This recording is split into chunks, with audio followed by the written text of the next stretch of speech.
Alvin Glenny actually में हमें सिखाना क्या चाहिए, बताना क्या चाहिए।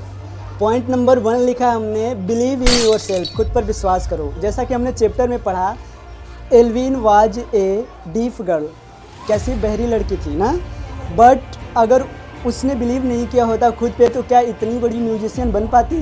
The answer is no. तो हुआ क्या करी उन्होंने? अगर ऐसा सोचती कि यार मैं तो डीप हूँ, मेरे से कुछ हो ही नहीं पाएगा, सुनाई नहीं दे रहा है म्यूजिक कैसा बज रहा है, क्या फीलिंग है, तो क्या हम सुन पाते? क्या वो बन पाती? क्या नो, नहीं बन पाती। तो सब फर्स्ट ऑफ ऑल अगर हमें भी कुछ लाइफ में करना चाहिए ना, तो पहले अपने बिलीफ सिस्टम को स्ट्रॉन्ग करना होगा। मीन्स स्ट्रॉन्ग बिलीफ सिस्टम बनानी होगी, खुद पे विश्वास करना होगा। और ज़्यादातर हमें मिलते हैं लोग कैसा डिस्करेज करने वाला, हतोत्साहित करने वाला। जैसे अगर हम अपने दोस्तों के साथ शेयर करें कि भाई मुझे आईएएस बनना है, तो मेरे दोस्त ही मजाक उड़ाएंगे ना, चल रहने दे, तेरे से नहीं होगा। तो ऐसे लोगों से बच के रहना, बिलीव खुद पे करना है कि नहीं यार, अगर I can do it, I have ability, मैं कर सकता हूँ। ठीक है। नंबर 2 है find A purpose, what is this. ये बोल रहा है कि एक लक्ष्य ढूंढो, ज़िंदगी का एक पर्पज, एक लक्ष्य, एक गोल होना चाहिए। आपने देखा एल्विन ग्लेनी बहुत छोटी थी, तभी से डिसाइड कर लिया कि I want to be a musician, है ना, मैं क्या बनना चाह रहा हूँ, एक म्यूजिशियन बनना चाह रही हूँ, और उसी को अपना लाइफ बना ली। तो ये आपने देखा, थोड़ा सा नोटिस किया कि इसने कब किया, ये बहुत ही कम एज में किया। और जो इससे अगला लेसन है उस्ताद बिस्मिल्लाह खान वाला, वो भी छोटे एज में किए थे, 2-3 साल के एज में उन्होंने डिसाइड कर लिया था कि मैं तो यही करूँगा। तो आपको भी अगर कुछ करना है, हमें भी कुछ करना है, तो हमारा लक्ष्य, पर्पज, गोल क्लियर होना चाहिए कि what you want to be in my life, क्या बनना चाहता हूँ मैं अपनी ज़िंदगी से। ठीक है, ये चीज़ें। Number next, find right mentor or coach. इसका मतलब है कि अपने लाइफ में एक सही मेंटोर, गुरु, कोच को चुनो, क्योंकि इट इज़ पावर यार, मैं मानता हूँ गुरु मेंटर में बहुत पावर होती है। इसीलिए बोला जाता है द मेंटोर्स या coach main pillars of education, wisdom. वहीं से हमें नॉलेज मिलता है, राइट।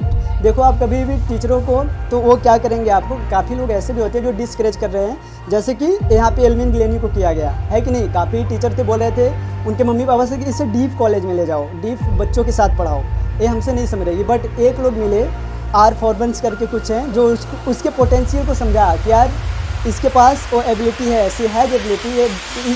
तो उन्होंने क्या बोला कि भाई आई विल हेल्प यू, मैं तुम्हारी हेल्प करूँगा या करूँगी, तू काम को कर। तो उसने क्या किया, उनको मेंटोर, गुरु, कोच माना। देखो हम किसी से कभी भी कुछ नहीं सीख पाएंगे जब तक हम उसे गुरु नहीं मानेंगे। ठीक है, हम सीख तभी पाएंगे जब मान लेंगे कि यार। तो उसने भी यही किया कि उन्होंने फाइंड राइट मेंटोर, कोच को चुना। उन लोगों की नहीं सुनी जो ये कह रहे थे कि एल्विन तेरे से नहीं होगा, तू जिंदगी में कुछ नहीं कर पाएगी, you are deep girl.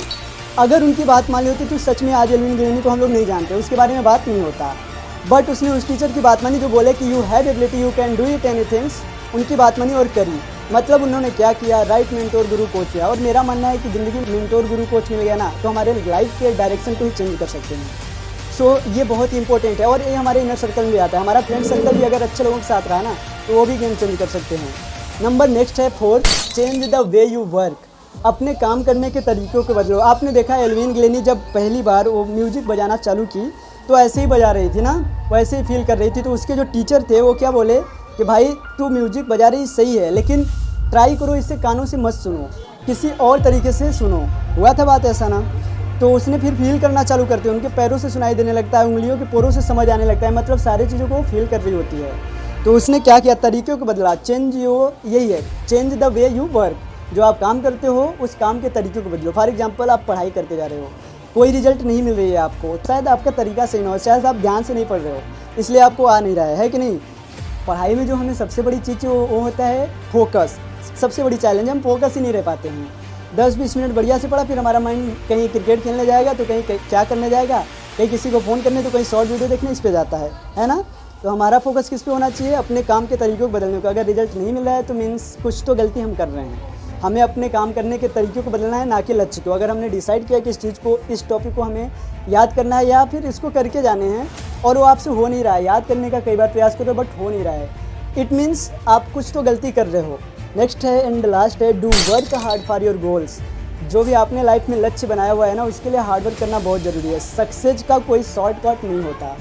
Alvin Glenny भी आज स्टार्ट की म्यूजिशियन बनना, तो कल म्यूजिशियन नहीं बन गई थी, इनको भी टाइम लगा था। ठीक है, तो हमें भी अपने गोल को पाने के लिए, जो भी हमारा लक्ष्य है, टारगेट है, गोल है, जो भी हम बनना चाहते हैं या करना चाहते हैं, उसके लिए भी हमें हार्ड वर्क करने पड़ेंगे।